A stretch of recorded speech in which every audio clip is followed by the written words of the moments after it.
a young boy named Yuaka lived with his grandfather in a small village. He was a kind-hearted child, but he was sickly and thinner than the other boys of his village. He was frequently unwell, and the others teased him and ignored him, so that Yuaka was often lonely. His grandfather loved the boy and wanted to protect him from harm, and so did his best to take care of him. But one day, when the boys had been especially cruel, Yuaka could not find his grandfather. He walked into the forest where he always felt happy. The trees offered a beautiful, protective canopy, and exotic flowers spiced the air with fragrant scents. The raucous calls of the macaws and parrots cheered the boy, and when the butterflies softly brushed against his skin, he remembered there was gentleness in this world. Distracted by the birds and insects around him, he tripped upon a fallen branch, and when he looked down, he saw the most amazing sight. There, at the foot of an enormous tree, lay a tapir, a sloth, an anaconda, a monkey, a caiman, and a family of jaguars, fast asleep, all curled up beside each other. Yuaka stood and stared in wonder, but as he did, he felt overcome by sleep. "I must not lie down near these wild animals," he said aloud, but he could not help himself. Before he knew what was happening, he was on the ground, fast asleep. Soon he was dreaming. Someone was whispering in Yuaka's ears. "I am Sinna," the man's voice said, and Yuaka knew this was the son of Jaguar. He had heard tales of this Jaguar man who had healing powers and eyes in the back of his head. This man was old, but when he bathed, he shed his skin, and so he appeared forever young. He knew where the large forked stick that holds up the sky was buried, and all the secrets of saving the world. Sinna began to tell tales and reveal his secrets to Yuaka in his dream. When Yuaka at last awoke, the sun had set, the forest was surrounded in darkness. He looked around but saw no animals nearby.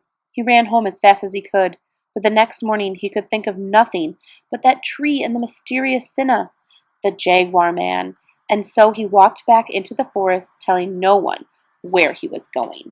He found the tree and all those sleeping animals. He lay down and fell fast asleep, and once again Sinna came to him in his dream. For days Yuaka visited the forest and dreamed, and every day he learned a new secret. But he stayed later and later, and so missed many meals. As the days passed, he grew thinner and more sickly. When Jaguar Man saw this, he said to Yuaka in his dream, "I have taught you enough. Now you must promise to stay away from this place.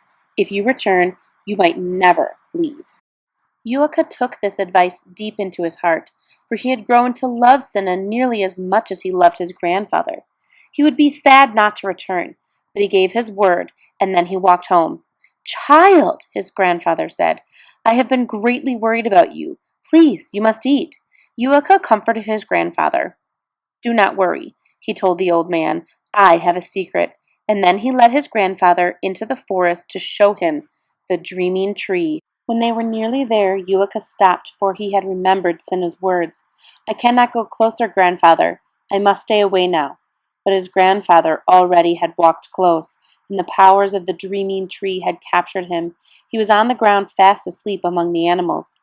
Yuaka stood at a distance and watched as his grandfather slept. He longed to hear Jaguar Man's words. "Perhaps I'll move closer," he said, but he stopped himself. Yuaka would never break a promise. When at last his grandfather awoke, he hurried to Yuaka's side. "You must never speak of this tree to anyone," he said. "It is a powerful tree. Those who sleep here must be strong of heart. Anyone without a strong heart might use the knowledge of the forest against our people." When Yuaka and his grandfather returned to the village, they learned that one of the boys who always teased Yuaka, a boy named Casimirio, had fallen gravely ill. His family feared he would die.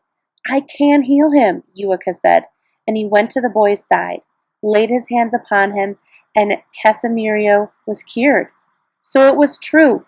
Sinna had given Yuaka the gift of healing. The villagers were amazed that this scrawny boy had special powers, and for a long time they did not believe this could be so.